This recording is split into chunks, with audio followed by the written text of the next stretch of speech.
Il y a plus de 100 ans, une sorte de géant est soudainement apparu sur Terre. Les gens les appelaient les Titans. Certains Titans ont des caractéristiques et des capacités spéciales tandis que d'autres sont juste affamés de chair humaine. Les Titans ont dévoré la majeure partie de l'humanité et décimé la civilisation. Afin de se protéger, les survivants ont construit 3 murs concentriques massifs. Dans la ville animée de Monzan, un jeune homme du nom d'Armin apprend par son père que son ami Aaron a encore été renvoyé de son travail. Armin est un jeune homme génial qui peut fabriquer des appareils à partir de déchets. Il dit à ses parents qu'il va aller voir Aaron. En chemin, Armin prend Mikasa, un autre de ses amis et de celui d'Aaron. Ensemble, ils se rendent sur la colline où ils ont l'habitude de se retrouver tous les 3. Là, ils trouvent Aaron debout sur une bombe non explosée. Aaron et Mikasa interrogent Aaron sur son dernier travail. Mais au lieu de répondre, Aaron leur demande s'ils sont satisfaits de leur vie à l'intérieur du mur, car lui ne laisse pas. Aaron donne un coup de pied à la bombe, se comparant à elle car elle est collée au sol tout comme lui est collé à l'intérieur du mur. Alors que la terre tombe sur la bombe, Mikasa et Armin remarquent le dessin dans la bombe. Ils sont tous les 3 surpris de voir que les océans existent en dehors du mur. Comme un oiseau vole dans le ciel, Mikasa se demande si l'oiseau a déjà vu l'océan. En lui demandant si elle veut voir l'océan, Aaron amène Mikasa et Armin à se faufiler entre les gardes qui surveillent le mur. Mikasa, émerveillée, dit qu'elle n'a jamais été aussi près du mur auparavant. Mikasa éternue soudainement car elle a froid. Aaron lui donne alors son écharpe. Il est sur le point de continuer quand Mikasa et Armin l'arrêtent. Mikasa dit qu'elle ne veut pas partir maintenant. Alors qu'Armin a peur des titans à l'extérieur du mur, Aaron ne croit pas aux titans, disant que personne n'en a jamais vu depuis plus d'1 siècle. Il pense plutôt que l'autre côté du mur est un paradis. Malheureusement, les soldats les repèrent et tentent de les attraper. Aaron tente de se défendre, mais le capitaine Suda les arrête. Ordonnant à ses hommes de partir, le capitaine Suda raconte aux 3 amis qu'il a également essayé de s'échapper quand il était enfant, mais qu'il s'est fait prendre lui aussi. Il révèle ensuite que d'autres personnes commencent également à se sentir mécontentes de vivre à l'intérieur du mur. C'est pourquoi ils forment un régiment de scouts. Ils vont enfin commencer à explorer l'extérieur du mur. Le capitaine Suda promet qu'une fois qu'ils auront trouvé une nouvelle terre, ils pourront enfin vivre librement. Tout à coup, le sol se met à gronder. Aaron remarque que le mur tremble et que la force vient de l'extérieur. À leur grande surprise, un titan colossal apparaît. Un titan colossal est un type de titan qui est plus grand que les murs. De la vapeur très chaude sort de son corps. Aaron, Armin et Mikasa se cachent immédiatement, tandis que le capitaine Suda prépare la garnison à combattre les titans. Après la disparition du titan colossal, des titans de différentes tailles commencent à entrer dans le mur. Après 100 ans, le mur qui protégeait l'humanité a été percé. La garnison tire des canons sur eux, mais cela n'affecte pas les titans. Malheureusement pour les soldats, les titans ont des capacités de régénération rapide. Les soldats se fichent de terreur alors que les titans les dévorent un par un. Aaron, Mikasa et Armin retournent immédiatement en ville en courant. Armin va voir ses parents, tandis qu'Aaron et Mikasa trouvent un endroit où se cacher. Les titans atteignent également la ville et commencent à faire des ravages et à manger les gens. Armin voit que l'un des titans a tué son père. Après un moment, Aaron repère une maison où ils peuvent se cacher. Cependant, il y a trop de gens qui essaient d'entrer dans la maison. Mikasa remarque alors qu'une femme avec un bébé est presque envahie par des gens en panique. Aaron arrive à la femme et l'aide à se relever, mais ils ont accidentellement laissé son bébé sur le sol. Mikasa se précipite vers le bébé et le protège. La vague de personnes pousse Aaron à l'intérieur de la maison, le séparant de Mikasa. À l'intérieur, Aaron remarque qu'il y a encore de la place pour que certaines personnes puissent l'abriter, mais les autres ne veulent plus ouvrir la porte. Aaron force son chemin jusqu'à la porte et tente de l'ouvrir. Il est arrêté par les autres. Aaron observe, impuissant, un titan souriant qui dévisage Mikasa et le bébé. Une onde de choc fait tomber Aaron à la renverse. Après quoi, il sort immédiatement mais ne trouve personne. Heureusement pour lui, il parvient à sortir juste à temps avant que les titans ne dévorent les personnes à l'intérieur de la maison. Fatigué par ce qu'il vient de vivre, Aaron boite dans la ville. La scène change 2 ans après l'incident de la brèche. Aaron et Armin font maintenant partie du Survey-Corps, la division militaire qui est constamment en confrontation avec les titans. Le commandant Kubal, le directeur des forces militaires, explique les conséquences de l'attaque qui a eu lieu il y a 2 ans. Les survivants du mur extérieur sont contraints d'abandonner la zone agricole et de se réfugier dans le mur intermédiaire, la zone commerciale. En raison de la perte des terres agricoles, ainsi que de la horde de réfugiés, la pénurie de scouts devient un problème. Selon le commandant Kubal, pour récupérer les terres agricoles, ils doivent restaurer le mur cassé. Les membres du corps d'enquête sont formés pour cette mission spécifique. Il fait alors appel au chef de l'escouade des armes, Hans. En montant sur scène, Hans montre à l'escouade l'équipement de mobilité omnidirectionnelle, également connu sous le nom d'équipement ODM.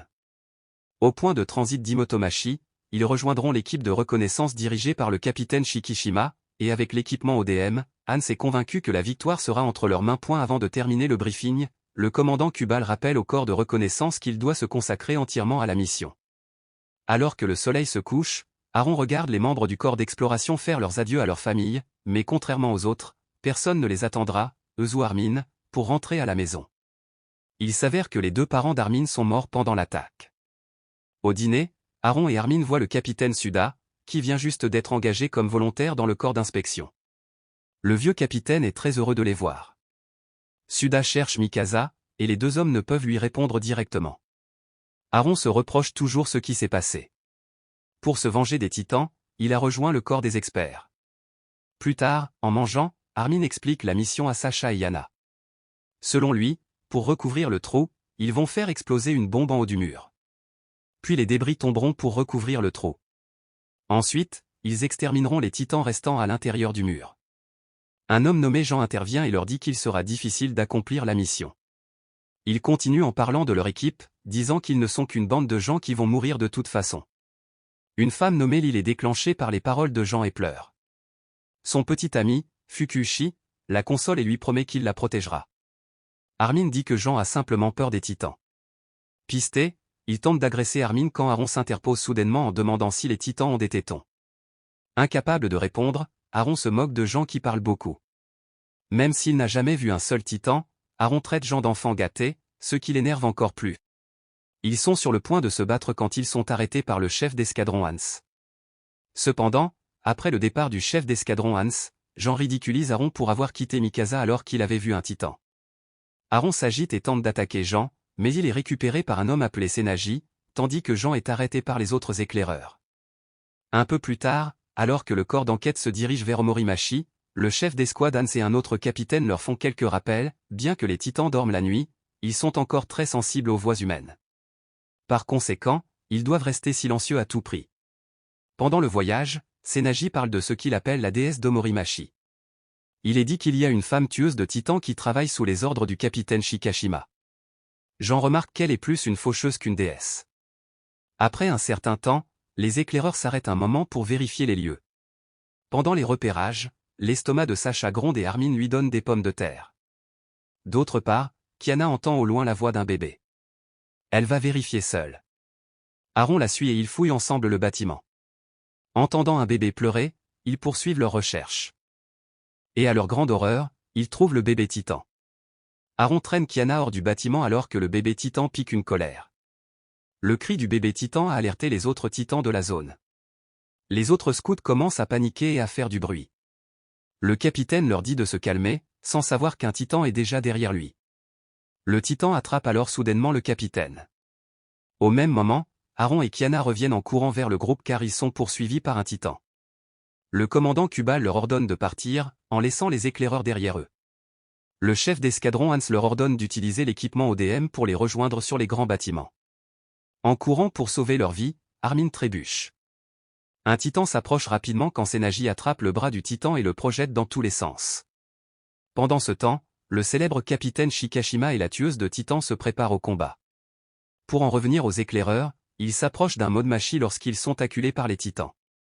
Aaron se souvient alors de leur cours avec le chef d'escouade Hans sur la façon d'abattre un titan. Contrairement à la croyance selon laquelle ils sont immortels, il existe en fait un moyen de les tuer. Et ce, s'ils parviennent à endommager gravement la nuque d'un titan en utilisant un équipement ODM. Le capitaine Shikashima apparaît alors et tue le titan devant eux. Un autre titan apparaît, mais il est facilement tué par la déesse d'un Modmachi, Mikasa. Et un Armin sont surpris de la voir en vie. Mais Mikasa ne prend pas la peine de les regarder et part immédiatement avec le capitaine Shikashima. La scène change sur les éclaireurs, installés dans un bâtiment où ils soignent les blessés et s'occupent des soldats tombés au combat. À l'autre bout du bâtiment, le commandant Kubal félicite le capitaine Shikashima pour avoir bien gardé les explosifs. Mais le capitaine Shikashima déclare qu'il n'a jamais vu les explosifs. Le commandant lui révèle alors, ainsi qu'au chef d'escadron Hans, que les explosifs sont cachés dans le bunker secret en raison d'une rumeur d'insurrection. Ensuite, l'éclaireur commence à charger les explosifs dans les camions. Pendant ce temps, Aaron et Jean se disputent à nouveau. Jean reproche à Aaron d'avoir fait échouer leur mission. Aaron le traite à nouveau d'enfant gâté. Cette fois, les deux hommes se battent sans que personne ne puisse les arrêter. Aaron termine leur combat en donnant à Jean un coup de genou au visage après avoir reçu un coup de pied d'Aaron. Mais il est immédiatement mis à terre par Mikasa. Aaron demande ce qui lui est arrivé, mais Mikasa ne répond pas. Le capitaine Shikashima arrive alors et félicite le coup de pied d'Aaron. En demandant le nom d'Aaron, le capitaine Shikashima sait qu'il est de Monson. Il ordonne à Aaron de le suivre et ils discutent dans un endroit privé. Les deux hommes parlent des parents d'Aaron, Anne Mikasa. Aaron raconte que ses parents sont morts quand il était encore jeune. Quand Aaron pose des questions sur Mikasa, le capitaine Shikashima lui dit qu'il lui a appris à devenir une machine à tuer titans. Aaron est également impatient d'apprendre à tuer des titans. Le capitaine Shikashima demande quelle est la motivation d'Aaron. Aaron déteste les titans car ils sont la raison pour laquelle ils n'ont pas de liberté. Cependant, le capitaine Henry et dit à Aaron que les titans ne sont pas leur vrai ennemi. Pendant ce temps, Armin montre à Sacha le dispositif qu'il a fabriqué. Il poursuit en disant que les gens avaient l'habitude d'avoir différentes machines avant. Mais maintenant, c'est interdit. Lorsque Sacha laisse tomber sa pomme de terre, c'est alors qu'il remarque que le commandant Kubal est devant eux. Alors qu'ils rendent hommage à leur chef et à leur commandement, le commandant Kubal demande à Armin ce qu'il a appris à l'école sur les conséquences des progrès technologiques. Armin répond qu'elle cause plus de mal que de bien à l'humanité et à l'environnement. Satisfait de la réponse d'Armin, le commandant Kubal part en piétinant la pomme de terre de Sacha sur son chemin. De l'autre côté du bâtiment, Suda soigne le travail de Gen qui est cassé. Senagi demande pourquoi Gen déteste Aaron. Gen répond qu'il est agacé par le visage d'Aaron qui a toujours l'air de porter seul le fardeau du monde. Senagi dit à Gen qu'Aaron a perdu sa petite amie, ce dont Gen s'est moqué la dernière fois. Lorsque Suda révèle que c'est Mikasa qu'Aaron a perdu, les yeux des deux hommes s'écarquillent.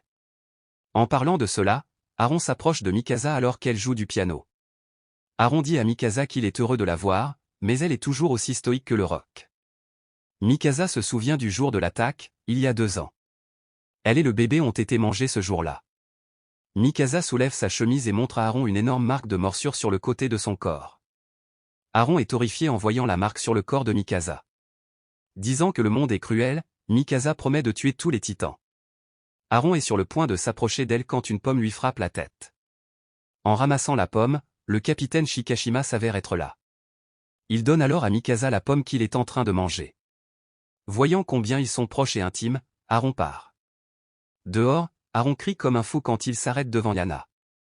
Voyant qu'il risque de rappeler les titans, Aaron se tait. Yana le traîne à l'intérieur du bâtiment. À l'intérieur, elle demande à Aaron ce qui s'est passé entre lui et Mikasa. Mais Aaron répond que cela n'a plus d'importance. À proximité, il voit Lil et Fukushi s'embrasser. Aaron se souvient soudain qu'Yana a une petite fille. Yana révèle qu'elle s'est portée volontaire pour faire partie du corps d'enquête afin d'avoir une pension alimentaire pour sa fille. Elle commence alors à se déshabiller et pose la main d'Aaron sur sa poitrine. Aaron sursaute lorsqu'Yana se penche pour l'embrasser. Yana, qui s'avère avoir le béguin pour Aaron, lui demande d'être le père de sa fille. Malheureusement, ils n'ont même pas atteint la première base qu'un titan attrape Yana par le pied. Aaron regarde le titan avaler Yana en entier. Il s'avère que les éclaireurs sont déjà encerclés par les titans. Ils mettent immédiatement leur équipement au DM et s'enfuient. Mikasa et le capitaine Shikashima engagent rapidement le combat. Au sol, Senagi utilise une hache pour couper les talons des titans. Les autres tentent également de se battre, mais les titans les tuent et les dévorent facilement. Le commandant Kubal, quant à lui, donne la priorité à son évacuation et à la protection des explosifs. De retour sur le champ de bataille, il supplie Suda de soigner son petit ami, mais il est déjà mort. Armin et Sacha se préparent également à combattre. Pendant ce temps, le chef d'escadron Anne remarque que quelqu'un sent le camion rempli d'explosifs. Il s'agit d'un membre de l'insurrection. Il allume rapidement un feu à l'arrière du camion et combat le rebelle. Après avoir expulsé le rebelle du siège du conducteur, il écrase le camion contre un titan. Malheureusement, c'est le dernier lot d'explosifs dont il dispose. Il n'a pas non plus réussi à tuer un seul titan. Aaron regarde les titans manger les autres éclaireurs. Il entend alors Jean derrière lui. Se souvenant des paroles du capitaine Shikashima, Aaron vole en utilisant l'équipement OM, ne voulant pas être un lâche comme Jean. Le capitaine Shikashima l'encourage à voler directement vers les titans. Avec les conseils du capitaine, Aaron réussit à tuer un titan. Mais dans son excitation, il ne remarque pas qu'il vole directement vers la bouche d'un autre titan. Celui-ci attrape les jambes d'Aaron et le balance au loin. Le capitaine Shikashima l'abandonne après avoir vu Aaron échouer. Pour en revenir à Jean, il est maintenant acculé sur le toit. Minagi le voit et alerte les autres de la situation de Jean. Heureusement, Armin a un plan qui leur permettra de le sauver. Il distrait et attire l'attention du plus grand titan. Puis Sacha lui tire les yeux avec des flèches. Enfin, Sinagi coupe le talon du titan. Voyant une fenêtre d'opportunité, Jean vole vers le titan et l'achève. Armin demande où est Aaron. Lorsque Jean répond qu'il est déjà mort, Armin se fige, ne remarquant pas le titan à proximité. Le groupe est saisi d'horreur lorsque le titan s'empare d'Armin. Mikasa voit également Aaron ramper sur un toit, non loin d'Armin. Sacha, Sinagi et Jean tentent d'aider Armin, mais le titan qui l'a attrapé a la peau dure. En utilisant ses dernières forces, Aaron sauve Armin. Malheureusement, c'est Aaron qui a été avalé par le titan. Dans l'estomac du titan, Aaron voit le corps d'Yanna, dont la moitié du visage a déjà fondu. Aaron hurle à l'agonie en promettant de tuer tous les titans. Pendant ce temps, le groupe rejoint Armin sur le toit, mais ils sont maintenant acculés par les titans. Cependant, ils sont choisis un par un pour être mangés. Mikasa arrive et Armin lui donne ce qui reste d'Aaron, son bras. Armin s'en veut et demande le pardon. N'ayant pas le temps de faire son deuil, Mikasa dit au groupe qu'elle va leur trouver une issue de secours, mais Armin l'arrête en disant qu'elle n'a presque plus d'essence. Laissant tomber le bras d'Aaron, ils n'ont pas remarqué qu'il commence à s'évaporer. Mikasa parvient à abattre 2 autres titans avant de tomber en panne sèche. Elle se retrouve alors face à face avec le titan qui a mangé Aaron. Mikasa remarque que le titan est sur le point de vomir comme s'il souffrait. Quand soudain, un autre titan surgit du titan. C'est un titan d'attaque. Un titan d'attaque est un type de titan qui est construit pour le combat, d'où sa silhouette plus musclée et ses fortes mâchoires. Mikasa et le groupe observent les titans d'attaque qui commencent à tuer les autres titans. Le chef d'escadron Han est fasciné par ce qu'elle voit. Mikasa dit que c'est Aaron. Alors que les autres titans reviennent, le titan d'attaque attaque le toit où se trouve le groupe. Mikasa appelle le titan d'attaque Aaron. Il attrape Mikasa, mais la lâche aussi car il commence à s'affaiblir et à s'évaporer. Lorsque le titan d'attaque tombe, le groupe s'en approche immédiatement. Suda leur ordonne de couper la nuque du titan et de l'extraire. Les autres ne comprennent pas ce qu'il dit, mais Mikasa fait ce qu'il dit. Alors que Mikasa coupe la nuque du titan, Aaron en sort en hurlant. Les autres n'arrivent pas à croire qu'Aaron est un titan. De plus, sa jambe a déjà repoussé. Pendant ce temps, le capitaine Shikashima attend à distance, semblant en savoir plus sur la situation d'Aaron. Le film se termine avec Aaron ouvrant ses yeux rouges et brillants.